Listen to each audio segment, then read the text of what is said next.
Good evening, everyone. I do hope all can hear me. Welcome to this seminar. I am glad to this afternoon be asked, and I was so happy when I was asked to moderate the seminar this afternoon with BTMI, with VHTA, and with a number of other players on board. It's great to have this level of engagement and to be part of the Barbados Together webinar series. Now, today's webinar is entitled A Safe Work, Safe People, Work Safety for Tourism Employees webinar. And I think it is a most timely webinar, just because we are on the cusp of uncharted territory for all of us in the industry and outside of the industry. I do know that going back into the working environment will change fundamentally. And I do look forward to all the challenges that come, and we're really looking forward, especially to seeing all of your faces again. I do believe that at this juncture, we turn over to Mr. Roach.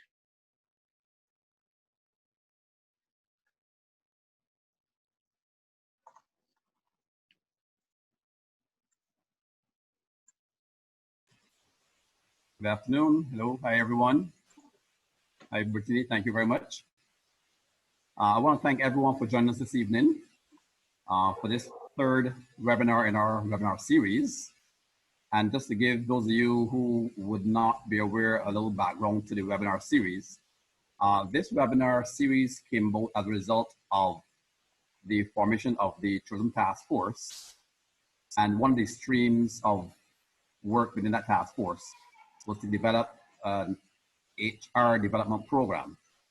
The webinar series came as a result of some needs analysis that was conducted by one of the work groups to determine what were some of the first things to be addressed as far as persons working within the tourism hospitality arena.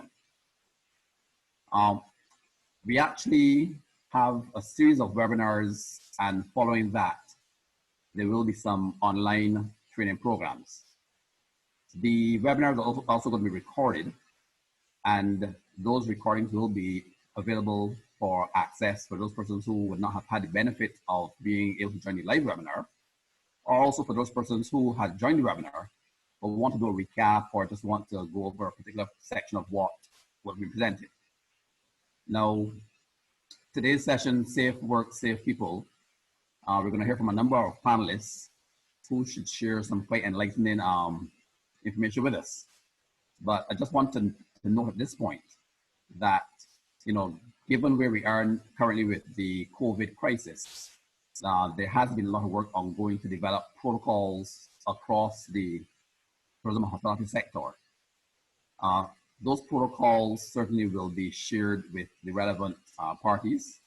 Some of them have been finalized, some are still being finalized. But if we look at what might very well be the largest sector in this arena, which is probably accommodation sector, those protocols have been largely developed. They are currently being reviewed by the Ministry of Tourism, and we expect to have those protocols rolled out by next week. Certainly what we intend to do in partnership with the members is to ensure that there is some education across the space on all the protocols to ensure that once persons go back into their work environments, as today's webinar says, there is safe work, safe people. Because at the end of the day, one of the most important things to this industry is the people. We all know that the people make this industry, and we want to safeguard those players. So with that, I wouldn't take up too much more of your time, because I know you want to hear the information being presented this evening. So I want to encourage you to pay close attention and ensure this session is beneficial to you. So thank you. Leadership.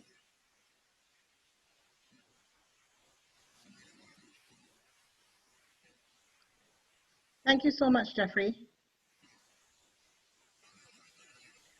At this juncture, I am going to introduce our first speaker. And as I mentioned, my name is Brittany Brathwaite. I'm your moderator for this afternoon. I'm going to jump right into our speaker introduction just so that we can get ahead. And our first speaker is Ms. Alison Alcock. Alison holds a BSc in Economics and Management from the University of the West Indies and an MSc in Occupational Safety and Health.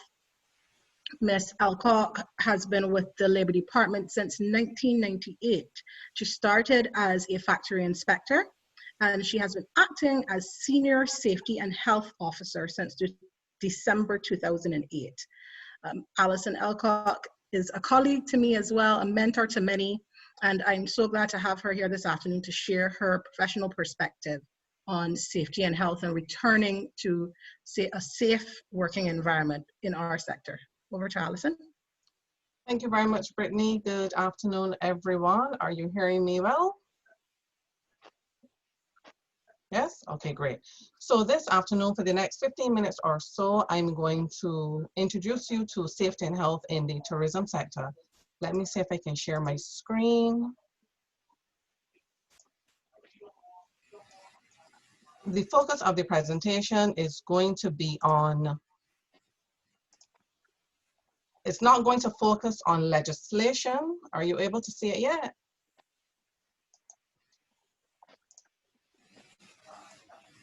Are you seeing the screen?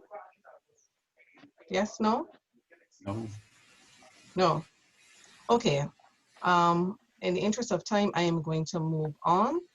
The safety and health in the tourism sector is something that is very important to us here at the Labour Department. And that is because for as long as I have been in the Labour Department, the tourism sector has actually been the sector, the industrial division we call them, with the most accidents every quarter, every year, in all the years that I've been at the Labour Department generally. Perhaps that is because the sector is maybe better than other sectors at recording and reporting accidents. Perhaps it has to do with the number of persons employed in the sector, or perhaps it has to do with the nature of the work within the sector. So I'm going to tell you a little bit about the responsibilities of the employer and the employee within the tourism sector. First of all, I'm not going to focus on the legislation, but everything that I say is related to the Safety and Health at Work Act. The employer has some responsibilities,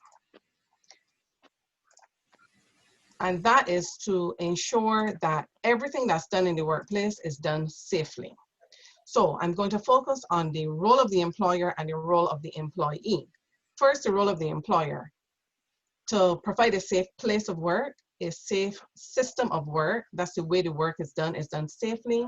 All of the tools and appliances and articles are used in work are safe that there's adequate information, instruction, training, and supervision, and the actual work environment and the welfare facilities are up to standard. Now, there's a distinction between the working environment and the workplace.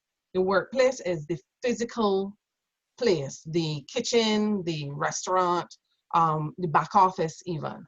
But the work environment is the conditions at work, and that's where you're dealing with more of the psychosocial things. Now, you might be aware that there is the Prevention of Sexual Harassment at Work legislation. And that is important to the type of working environment that you want to maintain, a safe and healthy work environment, because you want to avoid a hostile work environment. So those are the key responsibilities of the employer. A final one that I want to highlight is that the employer has to ensure that prescribed ergonomic standards are met. And this is important for the hospitality sector, particularly in, for example, the housekeeping area where you have to make up beds and therefore you have to stretch and, contort and take all kind of strange physical positions in order to get the work that has to be done in a safe way. If you're cleaning a tub, you may need to stretch, and therefore that can result in injury. So training and supervision is important to ensure that persons can work safely, that they know how to work safely. Now, the duty of the employee is also important. Employers have a set of responsibilities, employees have a set of responsibilities, and the employee's responsibility is to ensure that they do nothing to endanger themselves or others, and that they cooperate with the employer as the employer seeks to adhere to all of their statutory responsibilities. The employee is to report to the employer any unsafe condition, anything that they suspect to be a breach of the legislation, any accident, even if it's a minor incident, should be reported to the employer. And that is important so that because the employer just can't know everything that's going on everywhere. So therefore, if the employee notifies the employer through the supervisor, then that will ensure that the employer can take appropriate action. Now, let me just pause here to highlight that if there are any supervisors in attendance, I want you to understand that every time I use the word employer, I'm referring to you as a supervisor. The supervisor plays an extremely critical role in ensuring that workplaces can function in a safe and healthy manner. Now, the cause of accidents. Now, I'm going to ask you, Brittany, I know is moderating, so I'm going to ask you to monitor the chat, because I'd like persons to indicate which of these two things, unsafe conditions and unsafe acts and attitudes, which do you think is responsible for the most accidents in the workplace? Is it unsafe conditions at work, or is it unsafe actions of persons in the workplace? Sure, I'll provide feedback. So they have unsafe actions there. Responses are unsafe actions predominantly. Absolutely right. This group is a well-informed group. Unsafe actions are responsible for 80% of the accidents that occur in workplaces, but they won't happen without unsafe conditions as well. So it is important to recognize that by controlling the way we function, and a lot of times unsafe acts can happen because of a lack of knowledge, errors in judgment, overconfidence, not concentrating, losing focus. But I will say that the lack of adequate supervision is a major cause for accidents. A lot of times employees do things that they're not supposed to do. And supervisors are either not aware or they are aware, but they don't do anything about it. Both situations is a failing on the part of the supervisor. Because as a supervisor, it's important to ensure and enforce the workplace standards. And if the supervisor is not sure, then the supervisor then also needs to reach out to the employer. So you're absolutely right that unsafe actions is responsible for the majority of accidents that are taking place. Are you able to see my screen? Yes, you are? Okay. So here we have an example of unsafe conditions. This would be a a situation where there was some type of moisture or leakage resulting in water stains on ceiling tiles. And this is a very, unfortunately, can be a fairly common occurrence in workplaces. This is one of the situations that can lead to indoor air quality. So that's one of the challenges that we would want to avoid, but this is an example of an unsafe condition. Here's another example of an unsafe condition. The practice of leaving, things on the floor, leaving filing cabinet drawers open because, you go into it all the time, so you just leave it open, and then a person can trip over, or you can, wheeling your chair around, you can bump into it, those sort of things. So you want to avoid these types of situations. This one may look familiar to some of you. Again, what is wrong here in this picture is that this is actually the fire hose, the fire escape area. So part of your emergency response provisions, but it is blocked. So it is not going to be easily accessible because of these things that are in the way. And if there's an emergency, for example, a fire, every second counts because a fire will multiply in size every 30 seconds. So you really need to be able to access things very quickly. Now, the type of accidents that we see taking place in the workplace, and particularly in the hospitality sector, slips and falls, it's the major one. In all those quarters that we've had reported accidents, where the hospitality sector has come out as the #1 sector for accidents, it generally tends to be slips and falls. In the kitchen, around the pool, but not just in those areas. Burns from heat in the kitchen or chemicals, for example, in maintenance or the cleaning of the pools, cuts and amputations, musculoskeletal disorders. So this will be like your upper limb disorders, a bad back, your shoulder hurting, pulling a muscle from lifting, pushing, pulling, collisions with persons or objects, dermatitis from contact with chemicals, and simple chemicals like dishwasher liquid. For some persons who are sensitive, it can result in dermatitis. So the important thing would be to communicate to your supervisor, your manager, etc., where you recognize that you encounter these situations. And electrocution has occurred within the sector. It's not one of the major ones, fortunately.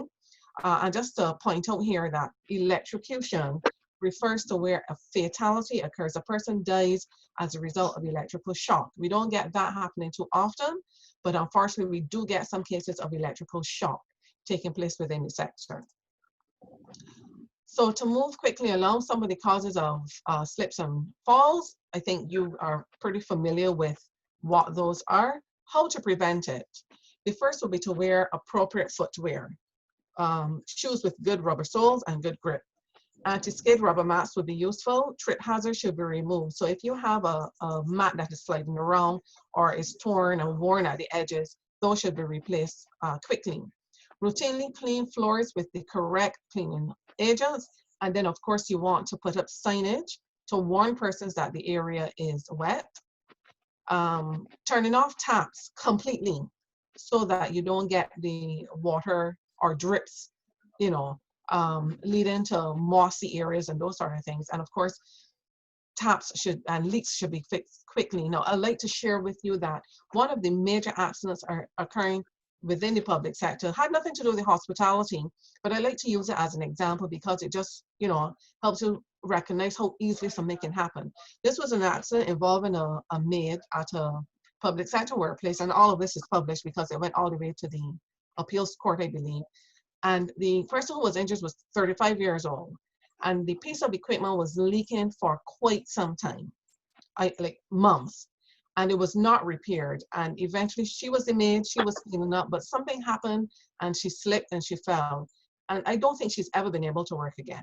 She got a settlement of $750,000, but she was 35 years old at the time. And this accident happened around the time that I joined the department back in 1998.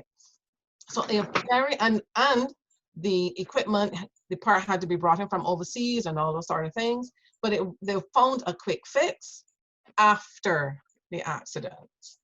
So we want to avoid those situations from happening.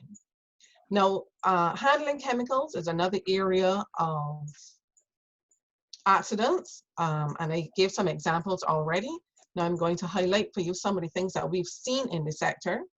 So here we have a bottle, another bottle, and I'm sure all of you know this is not Sprite in this bottle. And then we have something that could be fruit juice, could be fruit punch. The point here is that these bottles are not properly labeled. Only the person who placed the liquid inside these bottles know what it is. And unfortunately, we're still having accidents happening in Barbados today with persons ingesting poisonous substances because they're in drink containers. And this one, this substance is dark, but we've had situations where Sprite bottle has been used with a see-through clear liquid and the persons have to seek medical attention. So a marker to write on what is in this bottle is at minimum what should be required. But what should happen is that if the employee is aware that they don't have adequate containers, they need to report that. Supervisors need to check and make sure that appropriate dispensing bottles, etc., are available. So to prevent accidents from happening, really adequate information, instruction, training, and supervision is absolutely important. Things must be stored properly, and you must use adequate personal protective equipment. Now, I know that time is running very quickly, so I'm just going to go through some of the other slides. And if you have any questions, you can do so at the end. What I want to highlight here is the type of pictograms that you will see on chemicals. So it's important to become familiar with these pictograms, especially this one, like the exclamation mark. So make the effort, and this is a whole other presentation, make the effort to learn about those pictograms and what they mean. What else? Okay, the other thing I want to highlight is lifting is important. Ergonomic accidents can occur quite easily. If it is possible to get somebody to help lift the load, that's the best thing to do. Otherwise, you want to practice good lifting techniques. So this is not what you want to do. You don't want to bend at the waist, but you want to bend at the knees and try to hold the load close to your body. Here's another example, something that you may easily overlook. The one with the X, the difference between the two is that the handle is too long. So as a result of the handle being so long, the user has to, put themselves at risk of injury. So you want to make sure that the hand tools are of appropriate length based on the individual who's using it. And in the office setting, again, here we have a good example and a bad example. These are all examples of ergonomic risk factors. So I will make the PowerPoint available that you can review it. Essentially, what I want to point out is that accidents can occur because of unsafe conditions, but of course, how we respond to the situation and what we do our work will have the most significant impact on whether or not we avoid accidents from occurring. And it's everyone's responsibility to maintain safety in the workplace. And to do that, we need to do risk assessments. We need to evaluate what it is that we're doing, determine what can cause injury, and what we can do to avoid it. Thank you very much.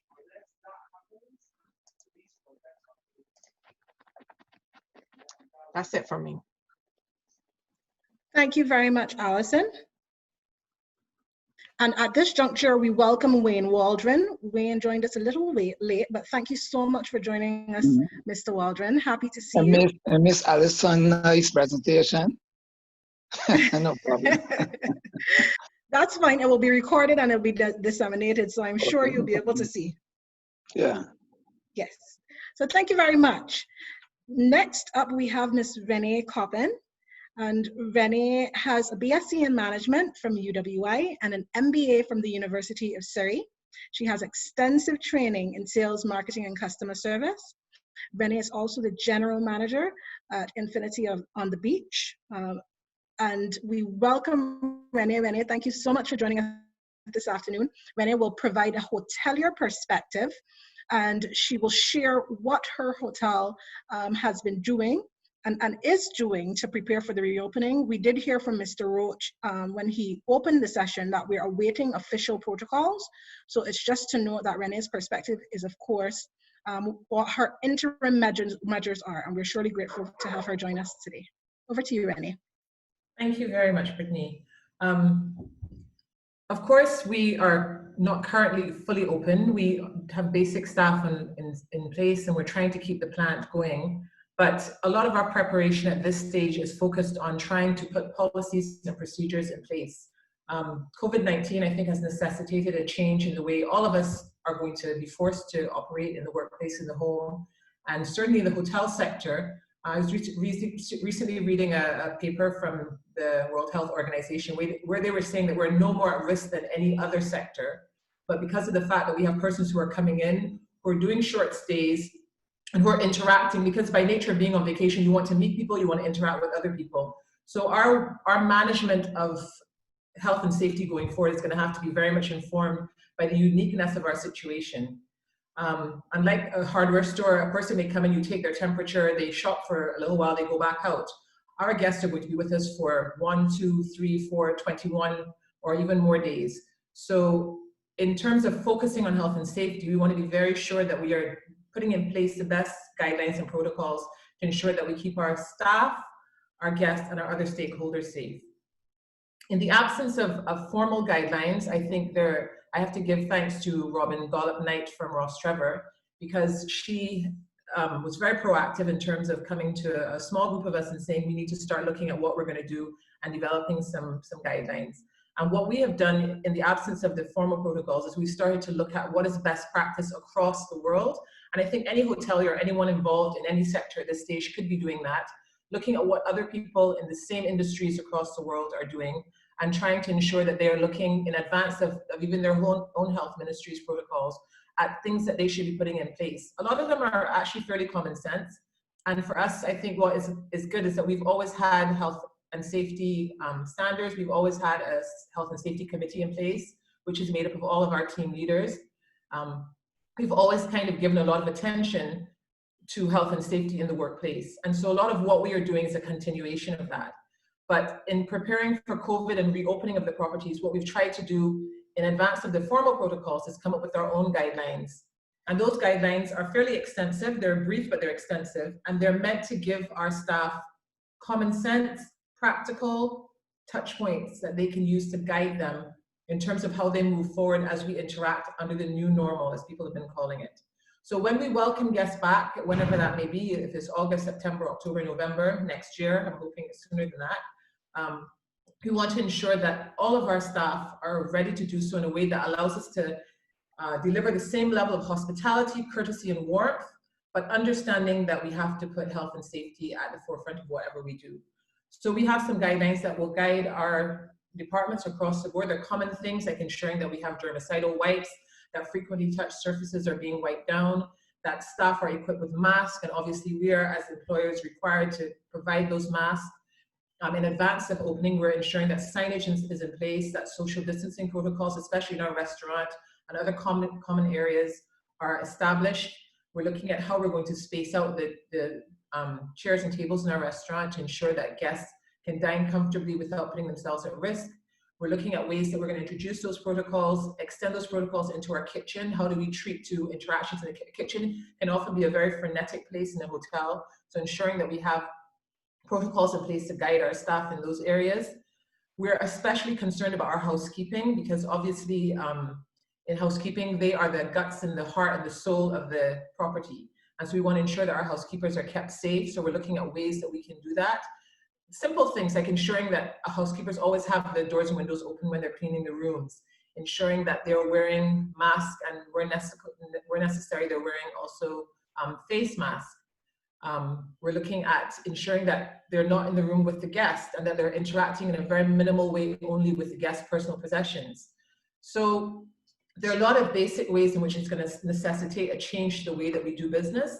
And I'm hoping that as we go on, that our best practices we can share among the properties, because there's some things that may be obvious to us at this point, and there are things that will evolve as we reopen and as we interact with this new way of doing business.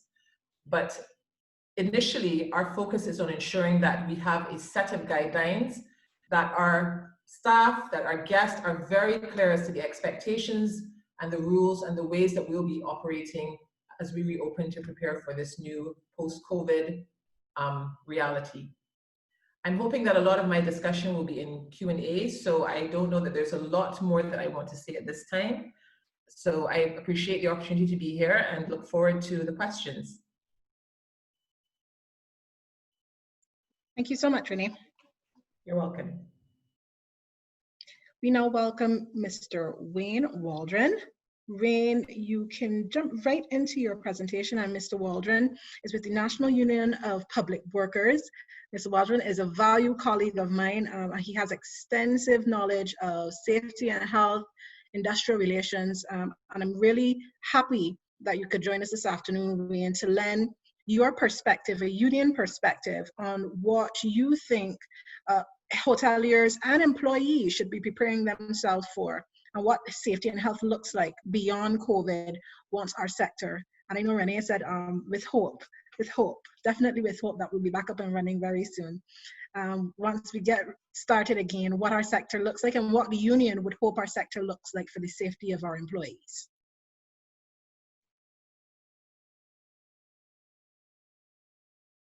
Sorry, Wayne, you're still muted, so we're missing your, Sorry. Go ahead. Okay. Yeah. Let me see. You can hear me? Let me go back. You can. Yes, we can. Yes, we have. Go ahead, Wayne. You can hear me? Yes, we Right. can. Yes, the union always supports that there's a need. Safety and health is always set on our agenda, even pre-COVID time, in terms of making sure the safety and health at work Act makes it mandatory to have safety committees in place, look at the whole safety and health at work. As Elcott would speak to some of the regular incidents at work, slippage and falls. So those are the regular issues. The issues for the public sector is always the physical buildings, issue with the physical buildings and formation of mold. So I think even the tourism plants will have to ensure that they deal with issues of moisture and mold leaking from issues that coming from air conditioning units. When they condense, if the moisture gets into the roof, the acoustic ceiling, or into the walls, you get issues of mold. So that is a common area that needs to be looked at in safety and health. Yes, we all aware of the protocols post-COVID in terms of sanitizing, the issue of masks, the issue of cleaning materials, social distancing. We know that it's going to be an interesting situation for the hotel sector in terms of social distancing, vis-a-vis interacting with the tourists, the guests, and making sure they are comfortable, still bringing that human contact. So I know there are going to be still some serious protocols, and you have to balance that against how you interact with the guests and still make them feel welcome. So you know, in the tourism sector, that's going to be an interesting area of concern, how you keep the social distancing and maintain staff while at the same time making guests still feel welcome and a part of our beautiful island. So I know that's the issue. The health and safety, our safety committees can have to be active again to help police some of these situations with the whole COVID arrangements to ensure that persons are adhering to the protocols. I would like to emphasize that we still have to be strong in our public relations because people are taking it for granted that as we lift the whole restriction, then there's a complacency where we return to normalcy and therefore let down their gear. So I think the unions and all players have a serious role to play to still impress that we are still very much into a COVID safety drive to ensure that we contain the pandemic and we make sure workers remain safe, and that does not escalate into a situation where we now have to go into a regression, state of regression to deal with the whole situation in terms of the economy and getting tourism moving. So yes, we are on board with the whole arrangements, and we would be looking at how we can modify our safety and health training to accommodate this whole social distancing and the other protocols that have been put in place by the government and the Ministry of Health. So I think we have to modify our training programs to reflect that and to emphasize a lot more. But yes, we are definitely on board with this whole issue, and anything that the union can do to promote awareness and the whole education and training, we are prepared to lend support in that regard. So, but I think a lot has been said before collectively, other stakeholders don't have to repeat. So I think we are on board in terms of what needs to be done for the way forward for the COVID arrangement.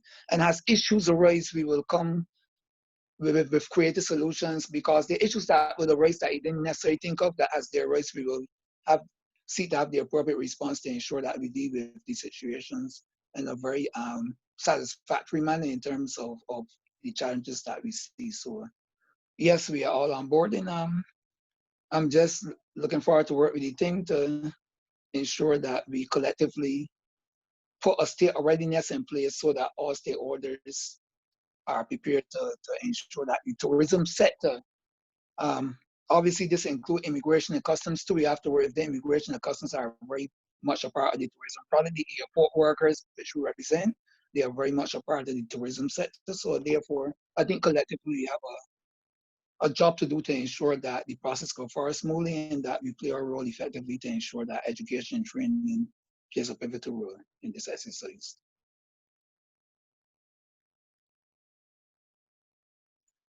Thank you very much, Wayne. Thank you. I do not see at this juncture any questions in the chat box. So I'm going to get some of the questions rolling if the panelists don't mind. And just from my knowledge in the industry, with legislation and with a number of changes globally, the first question I'd like to pose, and possibly to Alison, is whether there may be any amendments to, is the Labor Department considering any amendments or any regulations to the Safety and Health at Work Act with the knowledge of the changed workplace, particularly with accommodation. I do know, of course, you guys are coming up with accommodation protocols, etc. But could you share whether there's any consideration for actually amending or providing updated regulations for the Safety and Health at Work Act? Okay, Brittany. So the Safety and Health at Work, I'm not aware of any intended amendments to the Safety and Health at Work Act at this time. Most of you would be aware that there are some draft regulations in circulation. I believe they're even on the ILO's website. I really can't speak to the status of those regulations either. They are not yet enforceable, but the Safety and Health at Work Act is still enforced.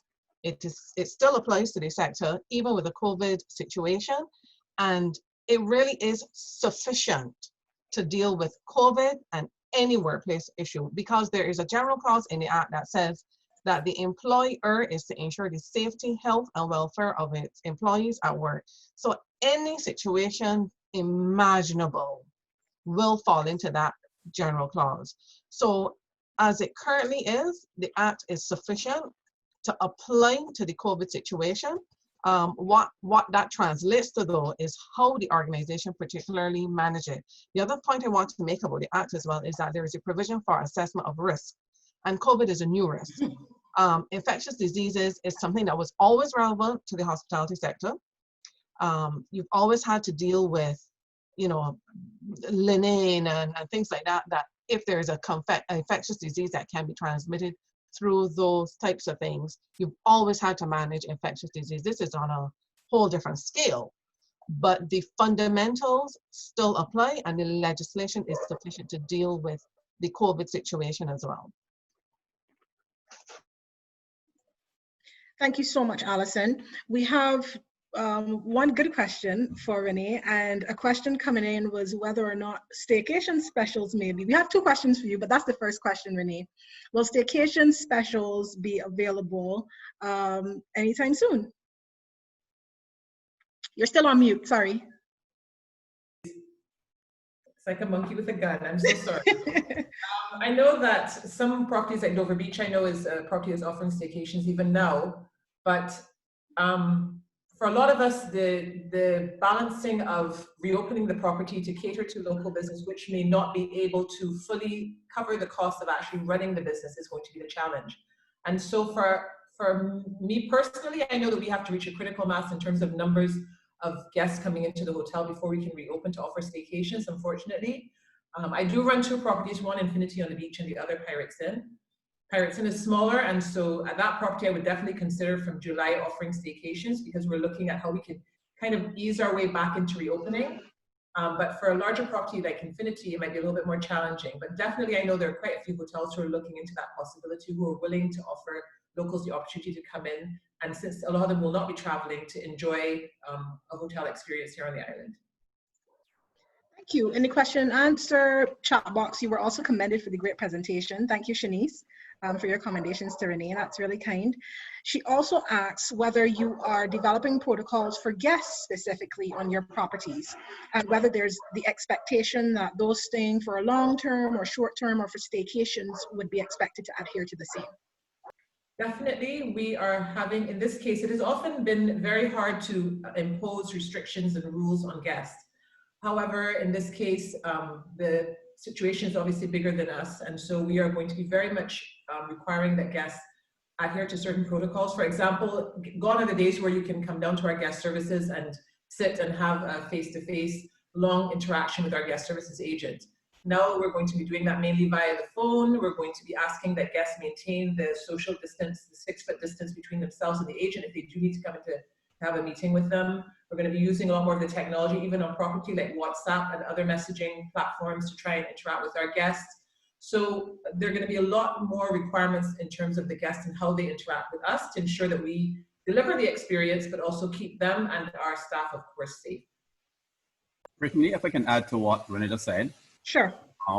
Yeah, certainly with regard to regulations for guests, that is going to be standard going forward, at least during this period. So the protocols that are being developed for all the accommodation sector looks at protocols for guests and staff, because it is incumbent on all of us to ensure that both sides of the equation are balanced. We have to keep our guests safe, we have to keep our staff safe, right? And in the environment, as Renee said, anybody who travels now will certainly expect that there will be some requirement of them in terms of safety in this COVID environment.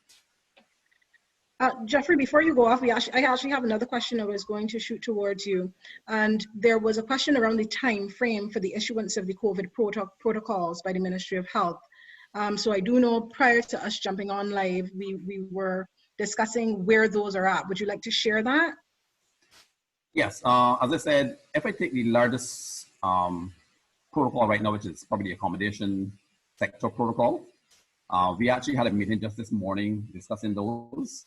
The timeline right now is to have those probably finalized by next week. But of course, that is going to involve consultation between the BHDA's committee, Ministry of Tourism, and the Barbados Tourism Marketing Inc., and certainly labor, because we as usual, want to ensure that labor is comfortable with what is contained therein. Right.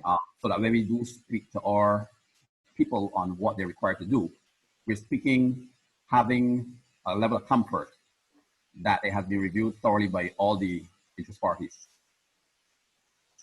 Thank you very much. But next week, we're aiming for next week. And will these protocols be applicable to villa rentals and to apartments and to smaller rental properties as well? Definitely. All of the accommodation sectors included. You know, because we recognize that certainly while the hotel sector is probably the large concentration of beds, when we look at the informal sector, you know, the Airbnbs, the apartments, guest houses, etc., they make up a large sector of our accommodation right now. We want to ensure that no matter where a visitor comes in and stays, everybody is applying a baseline set of standards. What I would say to just add is that we say baseline because persons are free to go above and beyond what are asked of them, right? But we don't want that persons fall below that level, because there is a national issue that we're addressing. Right. So we have, and I guess I can throw this out to the panelists. We can probably start with Alison. A question regarding masks. We have about 4 questions regarding masks, and I'll break it out. So the first question is around the actual material. The question posed is there a specific material that should be used for masks? Is cloth preferable? Will the guidelines speak to this? Could you answer that, Allison, at this juncture, or maybe Jeffrey? Okay, I'll go first. Sure. The matter of mask is a delicate one in a sense. The Ministry of Health, this situation with COVID has implications for the workplace, but really we are in a public health crisis. This is a public health situation, and it will impact in the workplace and outside of the workplace.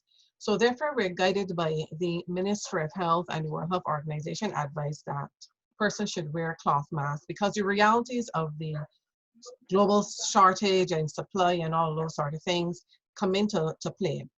I've done, at the beginning of this, I did some research. I personally did some research because obviously as a safety health professional, cloth mask is not something that we're accustomed seeing being used in the workplace. And my research revealed to me that there is some evidence that cloth masks can be effective in limiting the spread of, the research was done back when there was SARS. So it's a virus. They're all around the same size. So that research can be applied to this situation.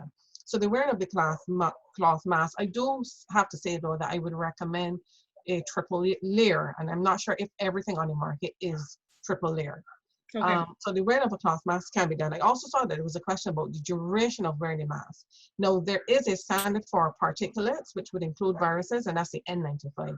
That's really the top of the line. But the reality is that you may not be able to get it. So the cloth mask will offer protection once it is worn correctly. And I saw someone raising in the chat concerns about whether it fits correctly, and that's quite right. With any other mask, for chemical or particulate or for biological hazard, it has to fit properly and it has to be worn. And yes, it can be worn for, yes, masks can be worn for 8 hours. The N95 mask is intended to be used in a work environment where you may be working 8 hours or 10 hours or 12 hours. So it can be worn. I'm not going to tell you that you're not going to have some discomfort. I myself, I've been wearing masks and I had a little bruise on my nose. I was quite glad for the long weekend to not have to wear it. So they can be worn. Cloth masks are proven to have some measure of effectiveness. I will say though that in situations where a person is likely to have a lot of contact with members of the public, it might be useful to combine that cloth mask with the use of a face shield. And the light face shields that are being used now with the cloth mask are quite acceptable. They would not be appropriate for a gardener who may be using it while weed whacking. So the type of PPE that's being used, and it's important to recognize, and one of my concerns about the cloth mask is that they may be a trade-off because they will be more comfortable than the N95. But if you're carrying, that's why risk assessment is so important. That's why the involvement of the safety committee is so important. Because if you're carrying out a particular task where a cloth mask is not going to offer you the right level of occupational protection, then you will need to switch out. I hope that answers the question. Thank you. Jeffrey, we also had a question around whether persons will be expected to wear their masks for the full day and what that looks like in varying environments with the heat, etc. Would you be able to speak at this juncture to what the protocols may be anticipating? What you anticipate the protocols will speak to in relation to the length of time you can wear masks and those kind of things for the chat box? Well, I will give it a stab. Last week we had a webinar where Dr. David Bear spoke about the wearing of masks. And one of the things that he did talk about, and in support of what was just said by Allison, is that the mask does offer some protection, and the protection is increased if you have parties both wearing masks as opposed to one person wearing and the other not wearing.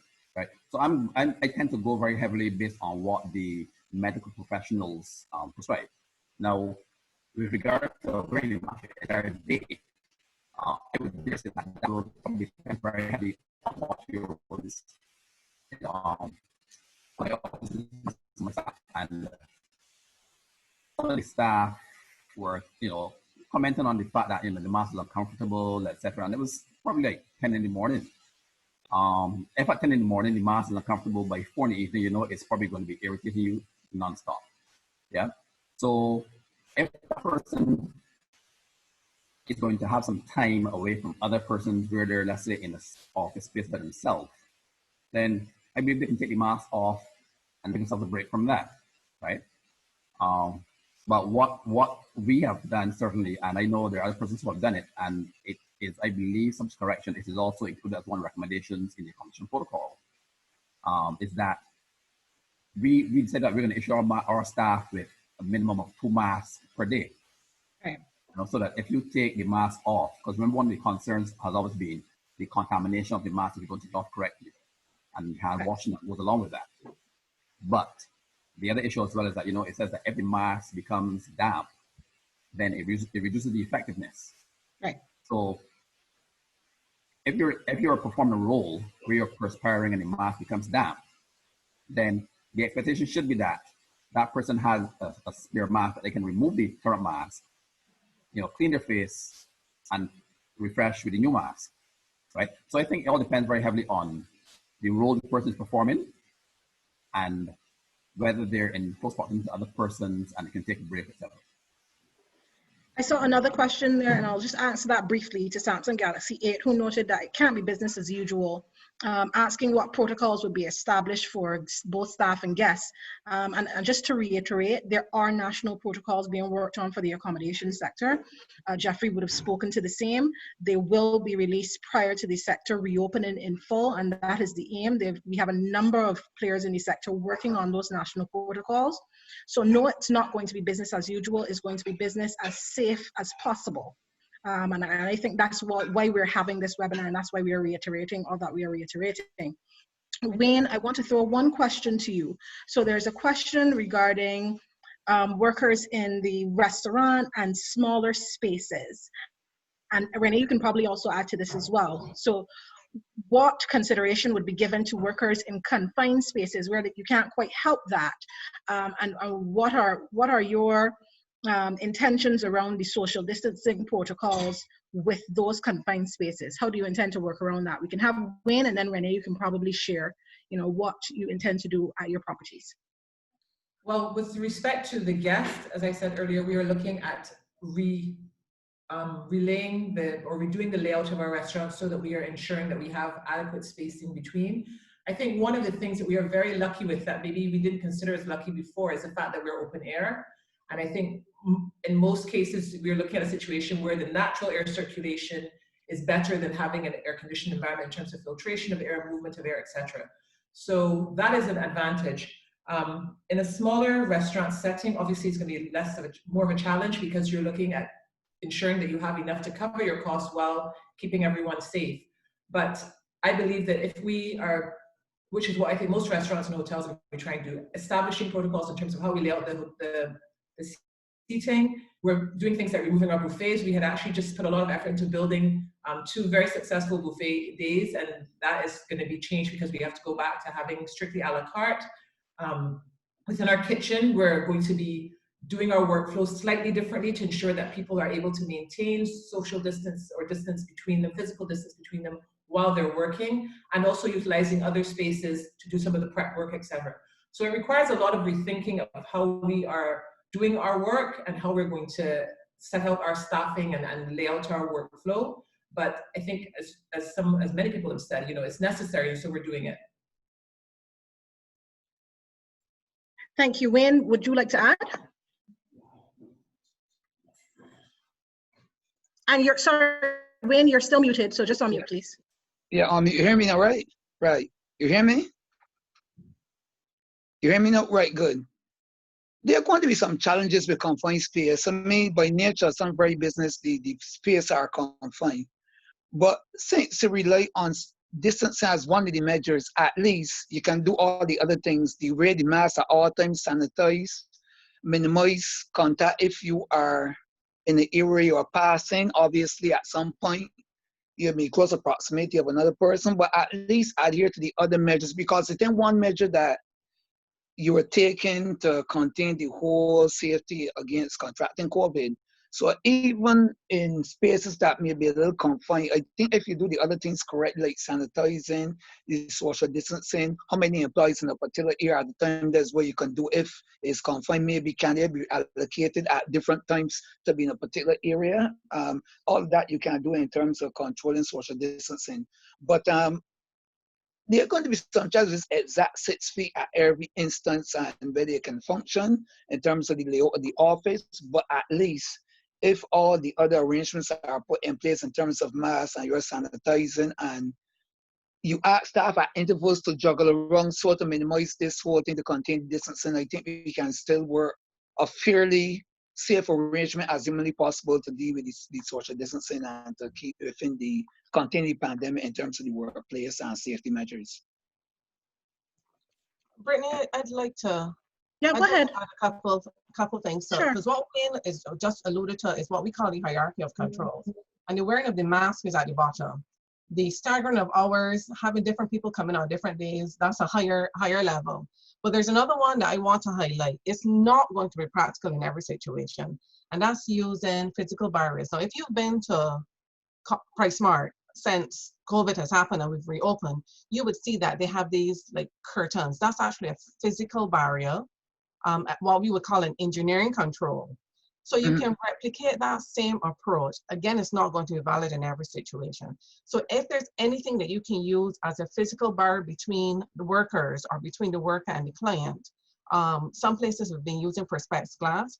If it's an office setting, you could even use things like filing cabinets, where you can reconfigure the space so that the filing cabinet serves as a barrier between individuals. So it's really about being creative, looking at what is the objective, and the objective is minimizing personal space commingling, if I put it that way. So thinking about ways that you can, what you have in your environment already, and if not, what new barriers you can put in place that would allow the work to be done safely, but at the same time, limit persons, and this is particularly where you can't have the 6 foot distance in between. But like Wayne said, at minimum, the wearing of the mask and perhaps the face shield on top of the cloth mask would also help. So there are a range of things that you can consider. Great. Renee, we have a question that I'd like specifically to pose to you as a hotelier. And one of the attendees are asking, you know, what ways, what innovative ways are hoteliers looking to engage guests? Seeing that you can't, you know, hug guests or interact with them in a warm way that we would usually welcome persons in Barbados. So, you know, and the question was asked, do you intend to use more electronic in-house chat mediums, virtual tour guides? Can you share on from a hotelier perspective, what ways you may be looking to diversify and to that is something that I am constantly giving thought to, and I cannot say that I've come up with anything that makes me feel deeply comfortable. The nature of a hotel and the nature of a small hotel in particular is that we get very intimate with our guests. So yes, the welcome back hugging and all of that, you know, a manager's cocktail party just before we closed, I had a guest who was on a cruise ship and she wasn't feeling well. And she was, even though COVID was in the air, I was even thinking about it. I gave her a hug and then afterwards I was like, Rennie, you're crazy. But those kinds of interactions are things that we're going to be very hard pressed to find substitutes for. I think for us, it is about ensuring that we are meeting our customers' needs at a very high level. So paying attention to the things that they need that we can deliver and ensuring that we're meeting those deliverables. Because the reality is that they're not even going to be able to see a smile now. We can't even greet them with a smile anymore, really. So it is going to be very challenging in terms of interactions, but we are definitely working on doing things like contactless checking in, where they will come. Some things will be actually better because we're looking at giving you your key and you go straight to your room, and the check-in process will be facilitated after. So no standing in lines waiting. No, you come off of a flight and you're now in the lobby waiting for other guests to check in so you can check in. There are things that are going to be better in terms of the guest experience, but I don't know if Jeffrey has given this a lot of thought, but there's no technology that can substitute for that personal interaction, in my opinion. So we will be using technology, we will be using other methodologies, but really it is going to be, I think, just a transition into this new way of doing things. Yeah, if I can add to what Renee said, you know, that's a topic that has engaged us very, very, very, very heavily. You know, how do we deliver what is the traditional warm welcome while respecting the need for safety in this environment. You know, what we've decided quite heavily is that, you know, it's not possible to prescribe specifics because the experience at one hotel is different from another. You know, we have 5-star hotels, we have guest houses, right? What somebody staying at the 5-star hotel is going to expect is very different from what somebody staying at the guest house is going to expect, right? So what we try to do is to prescribe protocols that are broad enough to ensure that we cover the need for safety in this environment while allowing the operators to implement solutions that will still give that warm, fuzzy welcome without necessarily having to get in their face, etc. So when that Brenda's mentioned, for example, the way people do check-ins, you know, one of the discussion points that we had over this weekend was, how can we continue with a check-in, effective check-in, without necessarily having to be face-to-face with the guests? So in-room check-ins, for example, might be an option. It might not be the solution for every operator, but wherever possible, you can do that. As I said, you know, travelers in this environment now are going to expect that things are going to be different. You know, the thing is that it will also depend to some extent on what the traveler demands, because, you know, we're saying this is what we want to do, but the traveler might not want that type of service. You know, I traveled in 2014, and while in the UK, I went to a hotel where there were no reservations. Yes, it was like when you check in at the airport, there were kiosks. You walk in, put your credit card, processed, your room is spat out, and that's it. You know, I'm not suggesting that we go that route, but, you know, those things are there. You know, and in some cases we might opt to employ some of them in some cases. Thank you, Jeffrey. So we have a question that I'd actually like to throw to all the panelists to, you know, get some feedback, and I'll also give some professional feedback. So it's actually 2 questions I'm going to merge into 2, and so they're comprehensive. So they both speak to illness and the possible either development of COVID if a person develops COVID after returning to work, and how is that going to be treated too in the protocols? Will we obtain the current national protocols where we call the hotline, etc., or will there be, you know, more robust protocols?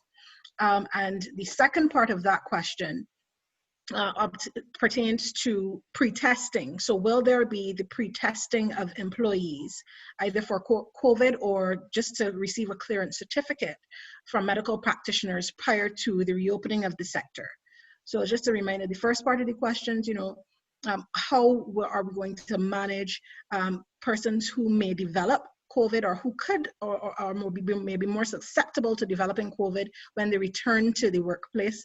Will the current protocol, national protocol, obtain, or will that be more robust?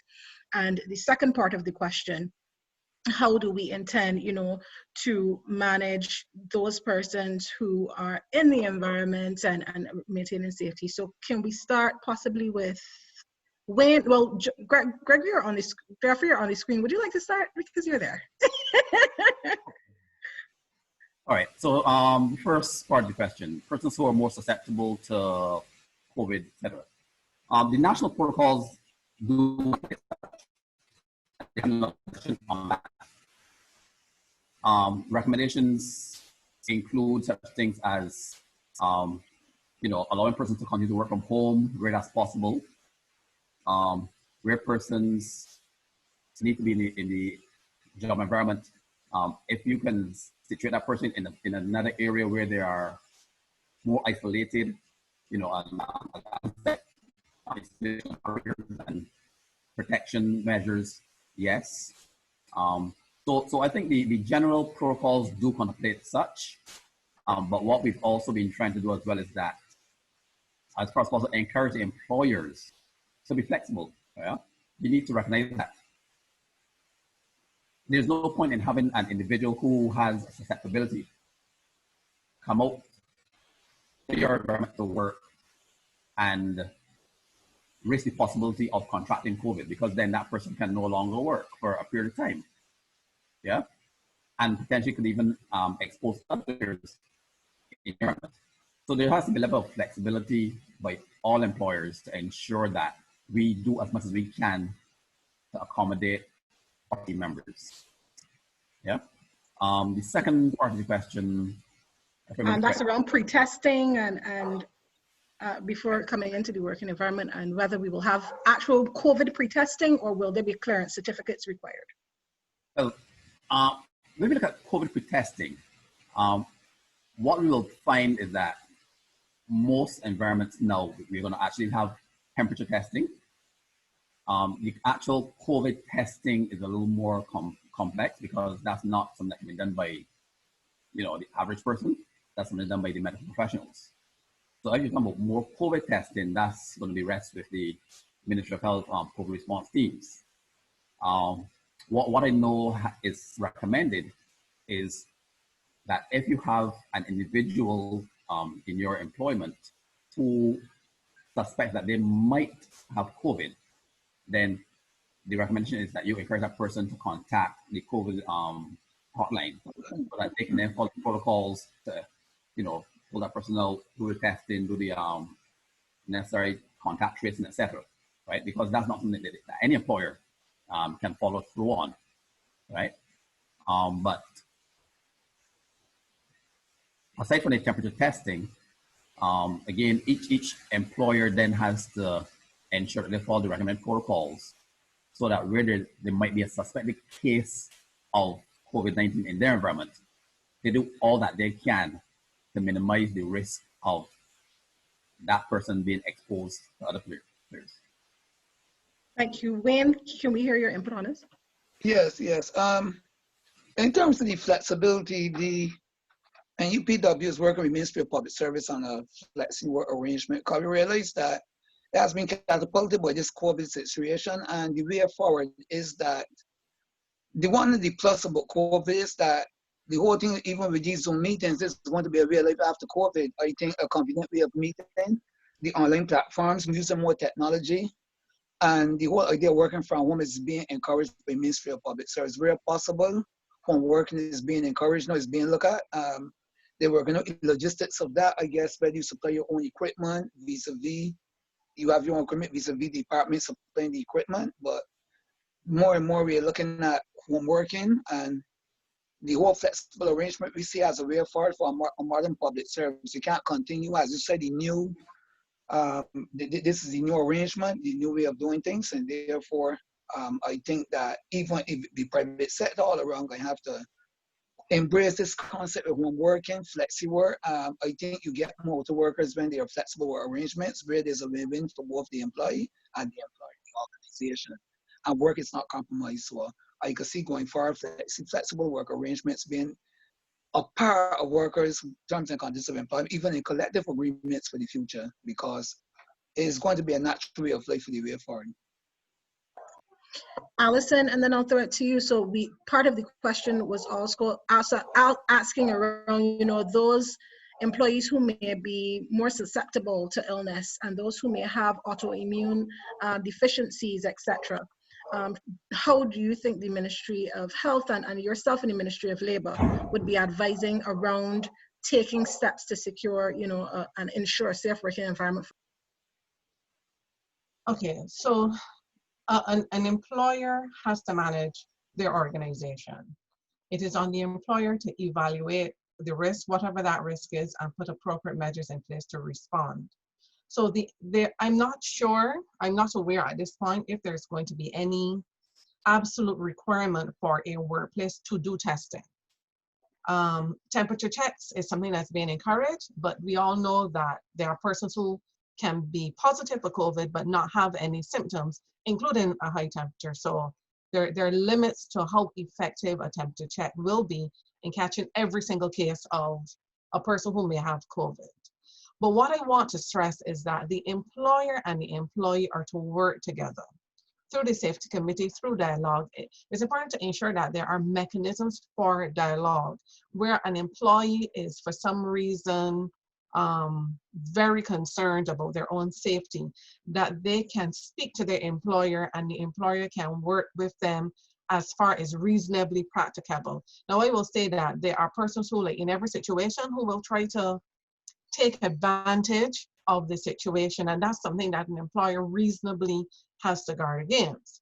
So my message is that there should be collaboration, there should be mechanisms for discourse to come up with a solution that is workable and feasible for those involved. Related to this, though, was a question about what role the Labor Department will play. The Accident and Occupational Diseases Notification Act, CAP 338, which is the one that requires the notification of accidents, did not anticipate this type of incident. And while there is a provision in that act for the reporting of infectious diseases in an occupation where it was anticipated that there was a particular risk, it is this is not the sort of situation where this applies. So there will be little to no role of the Labor Department as it relates to being notified of this situation where an employee tests positive and it might be deemed to be related to the work exposure. As I said at the beginning, this is really a public health emergency. This is a public health situation. So we would give way to the Ministry of Health in that situation. But what we will do is we will remain available to employers and to employees, to their representatives as well, to discuss with them their protocols, if they want an opinion, if they want some guidance. We are developing guidance along with the Ministry of Health. The ILO also has put out a number of publications. So we are here to work with the organizations, both from the employer and the employee, to help develop those protocols or to ensure that the protocols that you've developed are as comprehensive. But my main message is, in the case where a person is uncomfortable returning to work or gets ill, I believe it is work related, is really about discourse with the employer to see how they can resolve that situation as best as possible. Renee, before I throw the question to you, I'm going to skew it a little bit because we had another question on deck to just add to the mold that I think would be better suited to you. So a participant asked about absenteeism and treating to absenteeism in the context of a pandemic and an ongoing pandemic. And how do you anticipate you as a hotelier will be managing absenteeism or will seek to manage absenteeism, particularly, you know, in cases where people may be taking advantage of the situation and genuine situations versus where you may have those who are genuinely ill. And you can share a real perspective if you have any and you wish to share. Well, I think you know as an HR practitioner that absenteeism is one of the biggest things that we struggle with in the workplace. And what we have tried to do over time is to build a level of trust with our employees where hopefully the relationship will allow us to assist them in managing any challenges that they may have in attending work regularly. And we have found that actually works well. We've obviously done things like incentivizing them to attend work, but we found that dialogue, because a lot of the absenteeism, some of it is really real challenges. I mean, we have our housekeeping staff, maybe young mothers who have children. If their children are ill, they have to stay home to take care of them.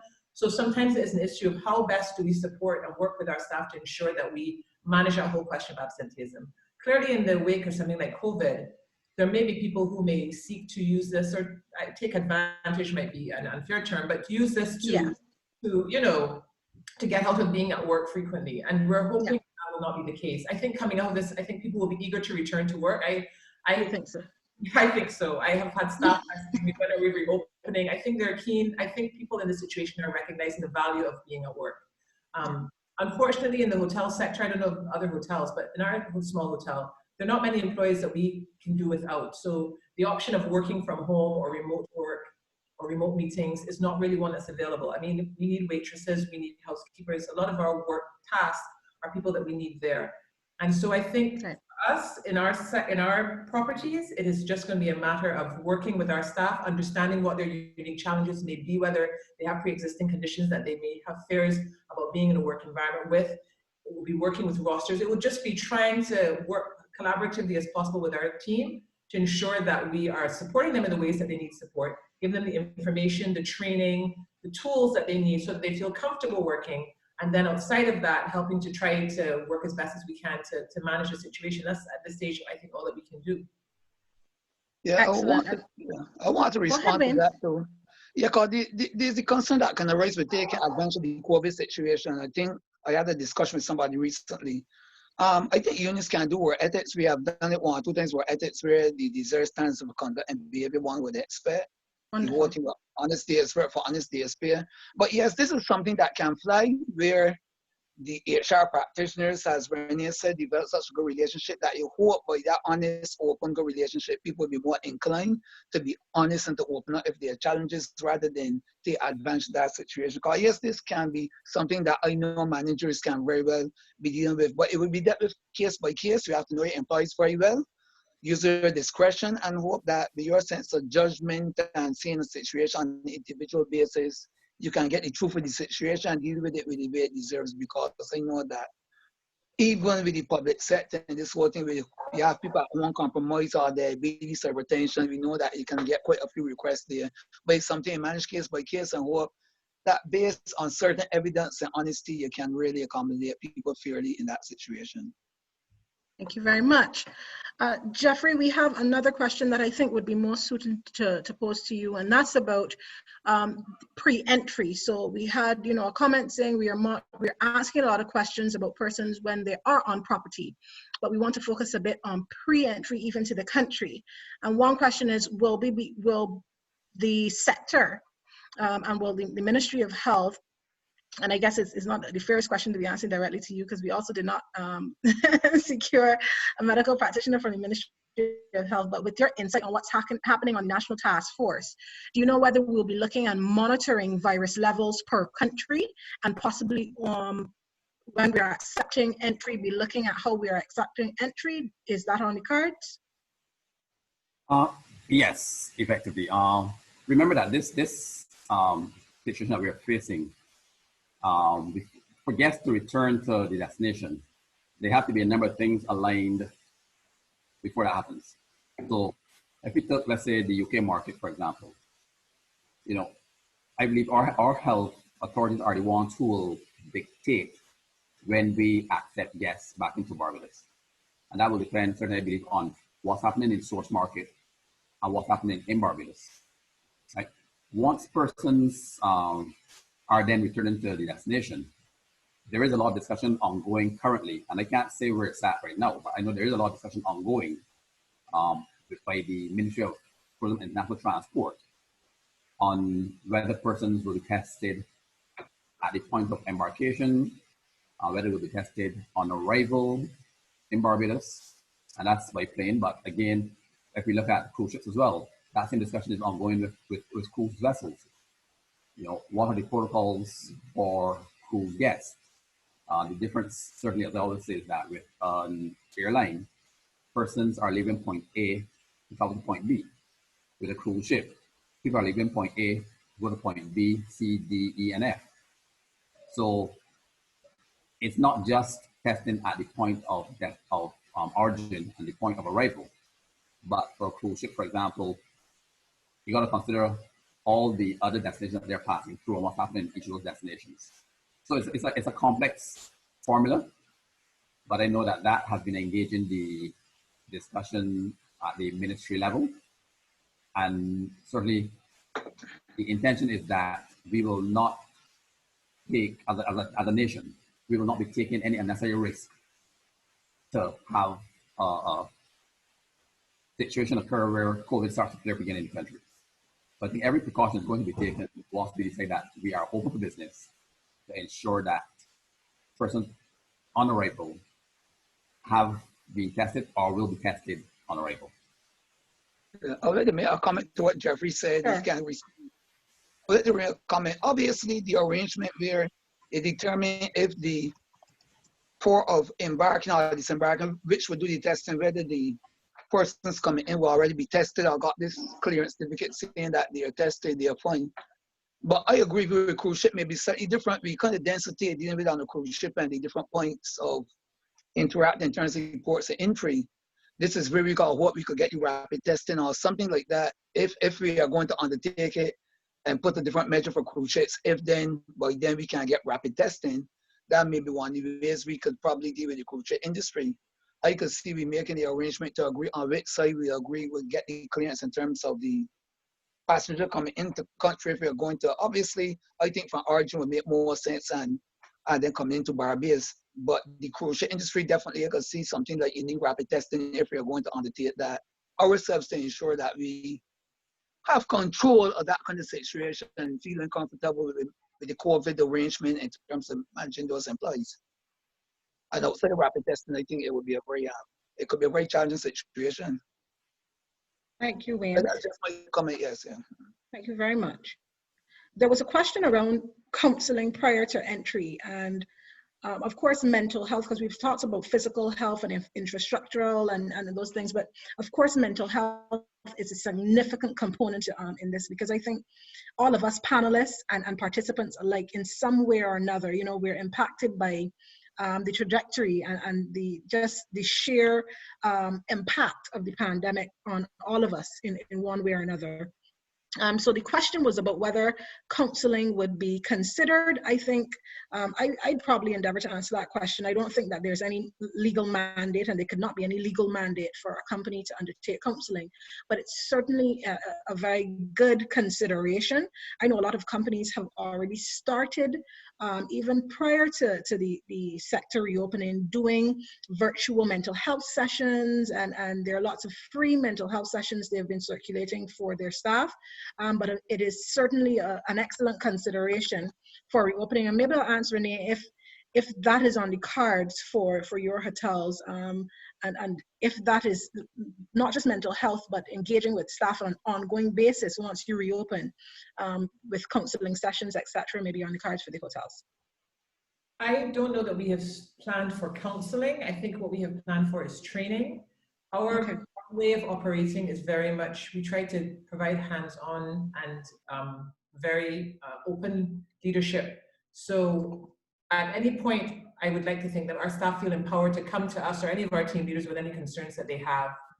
But our main focus is going to be equipping people with the knowledge and the confidence that they're returning to a workplace where it is going to be safe for them to work. And I think that in itself will go a long way to making them feel, certainly in terms of their mental state, a little bit more at ease. I think for us, our concern is going to be the fact that the type of industry we are in is really quite high risk for a lot of our staff, and they perceive it as being high risk. So there was a lot of panic and fear even before we closed and before the whole thing became as big as it is within our hotel and within our sector. For us, what we found to be effective was ensuring that we were always acting within the realms of accurate information, trying to ensure that we were communicating with our staff new information that was available on the virus and what was happening, and also imploring them, because there is, I think, a lot of the mental health and the unease and the stress has been caused by misinformation. So when people feel like things are out of control and they don't have accurate information, they don't feel like there's good leadership, I think that leads to a lot more stress. And I think that is one of the things that we're going to be very much focused on, ensuring that at all points, we're equipping our staff with information, we're equipping them with the tools they need to do the work that they have to do. And then if counseling, because counseling often comes about because you know there's an issue, and maybe that's my perception of it. But if counseling is necessary, then definitely we're going to be willing to engage. But I'm hoping that we can at all points equip our staff with enough that they are able to feel confident, feel safe, and certainly that would help to preserve their best possible mental health state. Good, thank you very much. I'd like to ask Alison, there's a component of the question I'd like to throw to you, which is around record keeping. And maybe Jeffrey, you can add to this based on your knowledge of what the protocols are going to look like. So Alison, the question coming is whether hotels will have to keep records for contact tracing purposes. Now, I know, of course, it's a public health issue, and therefore the protocols may more than likely mandate this. But from your perspective as a safety and health professional, you know, what would you recommend, even if the protocols don't mandate it? What would be your recommendation to hoteliers and persons in this sector? I'm pretty sure that the protocols will mandate it. And I'm drawing on the knowledge of the protocol for the construction sector, which contact tracing was an important point, and keeping track of visitors to the organization. So I would recommend, as I said, I'm pretty sure it will be part of the protocol, but any organization, what you would want to do is to keep track. Obviously, you will have your attendance records for your staff, but then, and your guest records for who's there a particular day when they arrive, those sort of things. But all persons visiting the workplace, if that's suppliers, service providers, people bringing things, pest control. There should always be a record of the name of the individual or individuals, the vehicle that they were driving in, if possible, particularly if it's a service provider, delivery vehicle, for example. So the registration number of that vehicle, the time that the persons arrived, the date and time that the persons arrived. So those standard things that would allow for contact tracing, it would be good practice as a supportive mechanism for the entire public health response. Because once we can manage it as a public health situation, if we can control it broadly, then obviously the organization is going to benefit. So definitely contact tracing is maintaining records to allow for contact tracing is going to be important. Thank you very much, Jeffrey. You wanted to add anything? Yeah, I can add to that, certainly. Sure. Everything Alison said is correct. Those are things that are required. The protocols do include the need for contact tracing. We've been talking a lot about hotels, but let's look at the broader tourism field. You have the hotels, you have tour operations, etc. Yes. Right? Attractions. Attractions. Mm-hmm. I've seen some of the other protocols, at least what was recommended to be included in protocols. And let's take a tour bus, for example. You have a tour bus that goes out and is transporting persons on a tour. You're following all the other measures in terms of sanitizing your hands, social distancing within the coach, etc. But there is also that recommendation for record keeping so that if it's necessary, contact tracing can be effected. Yeah. So whether it's a hotel, a tour operation, or any other aspect of the broader tourism operation, contact tracing has been recommended, and keeping those records to effect contact tracing. Thank you. There's also a question surrounding any mandatory quarantine. And I think it's a good question, and please keep the questions flowing because the questions have been excellent thus far to the participants. Will we be mandating, as a country, persons to quarantine upon entry? There's some mention in the direct messages to me about, the reopening of Jamaica and St. Lucia. And we all saw the article where St. Lucia has kind of publicly announced they're not going to be pre-testing, they're not going to be mandating temperature testing, those type of things, and they're also not going to be quarantining. Are those things that we are considering for our sector versus what we're seeing around the region? I would say that let St. Lucia do St. Lucia. I think we will be guided by our health authorities here as to what we need to do. Because, as I said earlier, our focus will be on ensuring that all the precautions are taken to ensure that we do not reintroduce COVID into the Barbadian population. So I think when it comes to the regulations as to when the reopening is going to happen, whether we're going to be testing, whether we're going to be quarantining, etc., all those are decisions that we will be guided on by the health authorities. Thank you. Randy, wanted to add something? No, I agree with what Jeffrey said. Yes, nothing more. Yes, I am in agreement. Okay, so I also saw the question around employee liability, and it's the context of that question is a very complex question. So I see the question in the chat box. Thank you to the person who posed the question. But something around employer or employee liability, particularly when we're talking about death and death around any circumstance, is a very particular circumstance. So we'd have to, assess the contract, what the particular insurance policy looks like. So that's a very complex question. So I suggest that not be answered in this forum, but if you really do want an answer, either myself or Gail Spring, I can probably provide a more detailed answer to that question in the context of what you're asking. Now, there's another question coming. Thank you all for the questions so much. I feel like I've be able to throw questions every minute.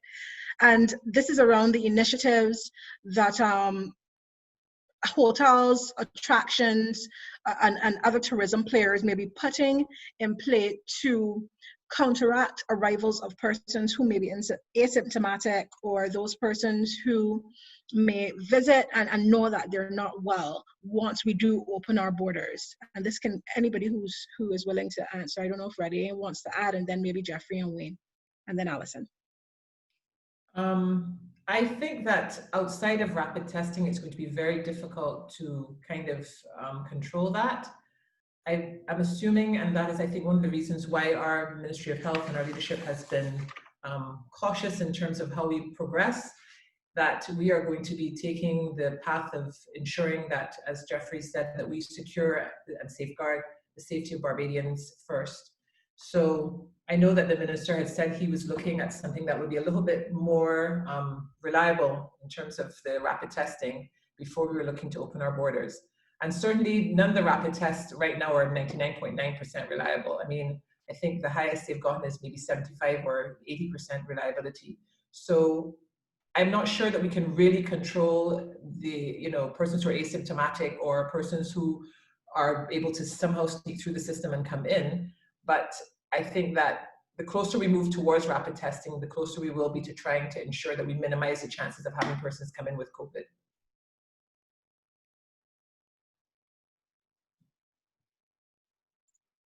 Thank you so much. So what I'm going to do now, because we were having such a blast, I really did not realize we had kind of gone beyond the time frame. I'm going to ask everyone to just share some closing sentiments around safety and health from your perspective, where you see the industry going, what you anticipate employees can anticipate upon their return, and what we can look forward to. And we can probably start, because Renee's mic is unmuted and she's on our screen, we can start with Renee. Okay, in closing, obviously we have been closed now for going into 3 months, and I'm looking forward to having the sector reopen. I think there's a lot of anti-tourism sentiment right now because of this situation that if you are having people coming into the island, you've basically gone a situation where we managed COVID, almost eradicated, and now you're talking about reopening the risk of bringing it back onto the island through cruise ships and visitors coming in. And I think that's caused a lot of people to be very uncomfortable. It's certainly caused a lot of, I think, anti-tourism sentiment at this point. But I want to assure people that the sector is important. It is a natural fit for what we have here in Barbados and what we do here. And I'm hoping that we can have a return soon to having tourists returning to the island. I think I can give the commitment from our end as hoteliers that we are going to be very focused on the safety of our staff and by extension the rest of the Barbadian public, and how we manage our business and how we go forward with dealing with the new requirements that are in place for us regarding COVID. But certainly, aside from that, we are really quite excited about the possibilities of reopening the business and moving forward in this new normal. And we're going to do everything we can to ensure we can do that safely. Thank you very much, Renee. Can we ask Wayne? I think your mic is unmuted, so you can speak and facilitate closing remarks. Let me say, share Renee comments also.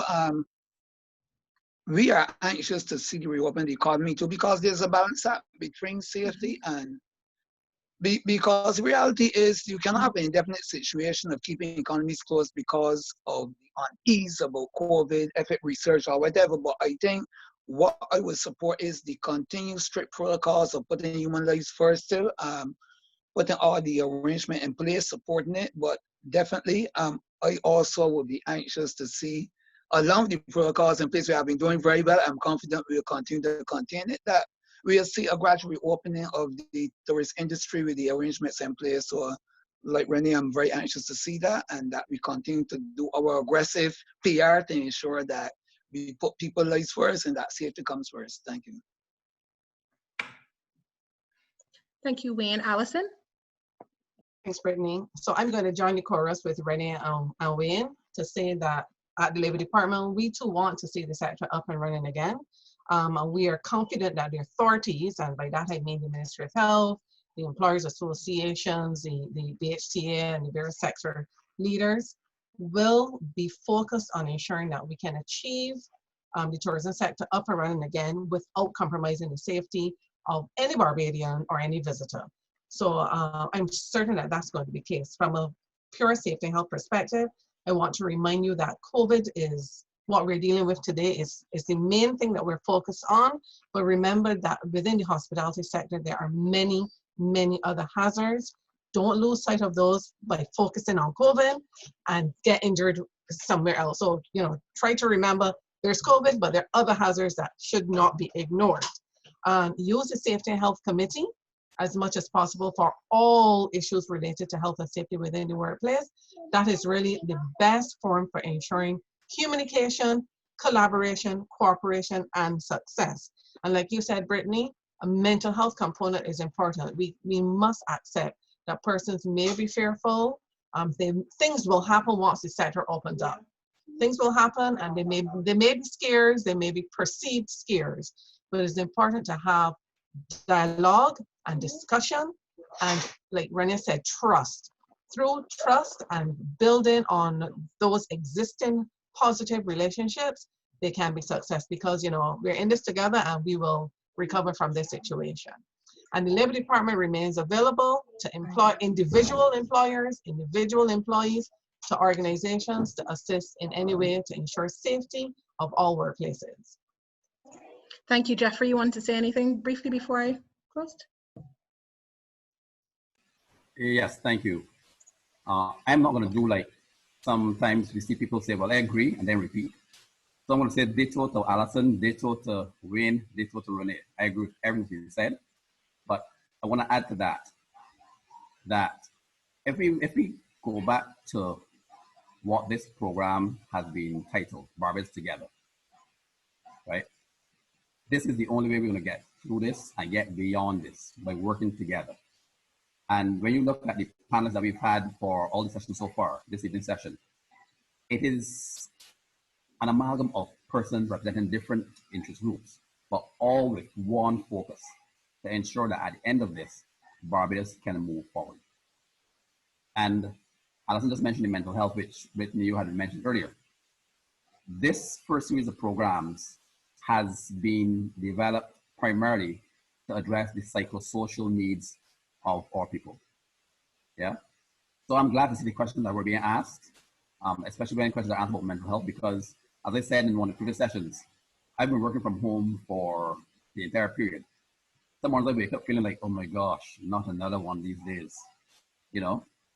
But I get up and think, okay, let me go. And then sometimes my team members will call me and say, boss, what are you up doing? You know, and that keeps me going, because we as people need to support each other. Yeah. Right.